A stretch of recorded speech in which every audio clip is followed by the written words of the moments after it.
2020년 기준 한국인 1인당 연간 마늘 섭취량은 약 7.2kg으로 이는 권장 섭취량의 5배 수준인데요. 미국, 이탈리아, 브라질 같은 나라들은 모두 연간 1kg도 채 섭취를 안 하는 것에 비춰보면 7kg 넘게 섭취하는 한국인의 마늘 섭취량은 세계적으로 독보적이죠. 그도 그럴 것이 한국 음식에 마늘이 안 들어간 음식을 찾기가 어려울 정도니 마늘은 한국인에게 있어서 정말 필수적인 식품인데요. 이런 마늘의 주요 성분인 알리신은 항산화, 항염증 효과가 있어서 각종 질병을 예방해주고 면역력을 높여주는데 효과가 크죠. 그런데 이렇게 좋은 마늘도 잘못 먹으면 오히려 역효과가 날 수 있는데요. 마늘 잘못 먹는 방법 3가지와 마늘의 효과를 끌어내서 먹는 방법 3가지, 그리고 영상 마지막에는 기억하시기 쉽게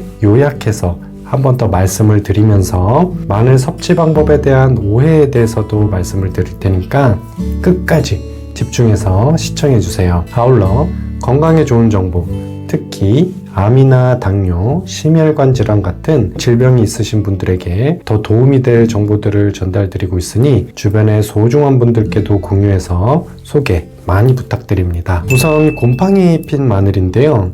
당연히 곰팡이 핀 마늘을 섭취하면 안 되겠지만 곰팡이가 피어있는 부분이나 상에서 흐물흐물한 부분만 제거를 하고 깨끗해 보이는 부분만 드시는 경우가 생각보다 많이 있어요. 당장 지금 요리를 해야 하는데 마늘을 다시 사러 가기 귀찮다든지 그냥 곰팡이 있는 부분만 도려내고 먹으면 괜찮을 거라는 그런 생각에 그냥 드시는 경우가 종종 있는데요. 마늘을 꺼냈을 때 곰팡이 핀 마늘이 있다면 같이 보관했던 다른 마늘까지도 즉시 폐기하는 것이 좋아요. 왜냐하면 곰팡이 포자가 근처 마늘까지 퍼졌을 가능성이 높기 때문인데요. 곰팡이 포자에는 아플라톡신이 있는데 이 아플라톡신은 1급 발암물질로 간암을 발병시킬 확률을 크게 증가를 시키죠. 실제로 곰팡이 있는 아플라톡신으로 일가족 4명이 간암에 걸려서 잇따라 사망한 사례도 있으니까 절대로 우습게 보면 안 되겠죠. 아울러 마늘은 혈전의 생성을 막아주는 성분이 있어서 평소 혈관 건강에 굉장히 좋은데요.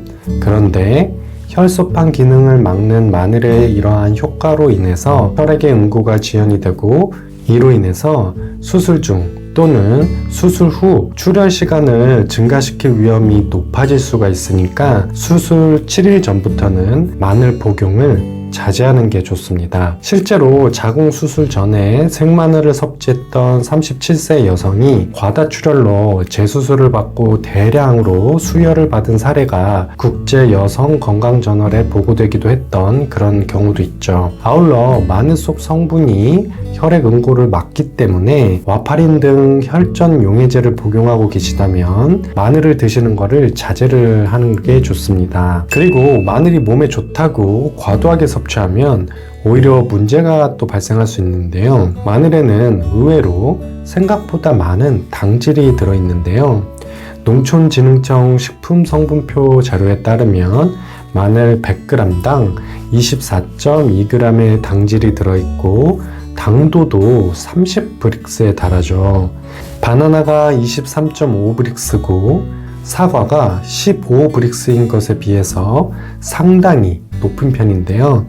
그럼에도 마늘 맛과 향 때문에 단맛을 잘 못 느껴서 과다하게 섭취할 수가 있는데 당뇨나 전당뇨인 분들은 마늘에도 당분이 생각보다 많이 들어있다는 사실을 꼭 잊지 않으셔야겠죠. 더군다나 마늘은 민감한 위장을 가진 분들에게도 좋지 않은데요. 이런 분들이 많이 드시게 되면 복통과 소화불량 등의 증상이 나타날 수가 있죠. 이런 증상이 있음에도 지속적으로 과다하게 드시게 된다면 위벽을 자극해서 위염으로 이어질 수 있으니까 주의가 필요합니다. 위장이 약해도 매운 음식 좋아해서 못 끊으시는 분들이 종종 계시는데요. 매운 음식에 마늘까지 추가해서 드시면 더더욱 위장을 자극할 수 있기 때문에 꼭 섭취할 때 주의하시기를 바랍니다. 마늘은 올리브 오일과 함께 먹을 경우에 그 효과가 극대화되는데요. 마늘에 함유된 알리신을 비롯해서 비타민 E 성분은 기름에 녹는 지용성 성분이라서 오일과 같이 섭취를 할 경우에 흡수율이 올라가게 되는데요. 특히 올리브 오일에는 혈액 속 콜레스테롤 수치를 적절하게 유지하는 데 도움이 되는 소위 말해서 착한 지방이라고 불리는 불포화 지방산이 풍부하기 때문에 마늘을 올리브 오일과 같이 섭취하시게 되면 마늘의 좋은 성분들을 더 잘 흡수할 수 있게 되는 거죠. 또 마늘은 으깨거나 다진 후에 섭취하시면 좋은데요. 좀 전에 말씀드렸던 마늘의 알싸한 맛을 내면서 항산화, 항염증 작용을 하는 알리신 성분은 마늘 조직을 손상시킬 때 다량으로 생성이 되는데요. 그렇기 때문에 마늘을 으깨거나 다진 후에 섭취를 하시면 마늘에 있는 이 알리신 성분이 다량으로 생성되는 것은 물론이고 우리 몸에서도 더 잘 흡수되기 때문에 알리신의 효능을 극대화시킬 수 있게 되죠. 아울러 생마늘을 숙성해서 먹으면 효과가 더 좋아지는데요. 마늘을 60도에서 15일 이상 숙성을 시키면 마늘의 항산화 성분이 최대 6배가 증가하고 마늘 특유의 짙은 향과 아린 맛은 줄어들게 돼서 먹기도 편해진다는 실험 결과가 있죠. 그래서 생마늘보다는 숙성 마늘로 먹으면 효과를 더 잘 얻을 수 있습니다. 이상 마늘을 잘 못 먹는 법과 효과를 높여서 먹는 법에 대해서 알아보았는데요. 상에서 곰팡이가 핀 마늘은 같이 보관하던 마늘도 버리는 게 좋고 수술 전에는 마늘을 드시면 출혈 시간이 증가할 수 있어 위험하니까 드시면 안 되고요. 또 마늘을 과도하게 섭취할 경우 복통과 소화장애를 겪을 수 있어서 적당량만 섭취를 하셔야 합니다. 아울러 마늘은 올리브 오일과 같이 먹으면 마늘의 지용성 성분의 흡수를 높일 수 있고 마늘을 으깨거나 다진 후에 먹으면 알리신의 흡수를 높일 수 있어서 좋고요. 또 숙성 후 먹게 되면 마늘 특유의 향과 아린 맛을 줄이면서 마늘의 항산화 성분을 증가시키게 되어서 좋습니다. 추가로 싹이 난 마늘은 싹이 난 감자처럼 독성이 있다는 오해에 대해서 말씀을 드리겠는데요.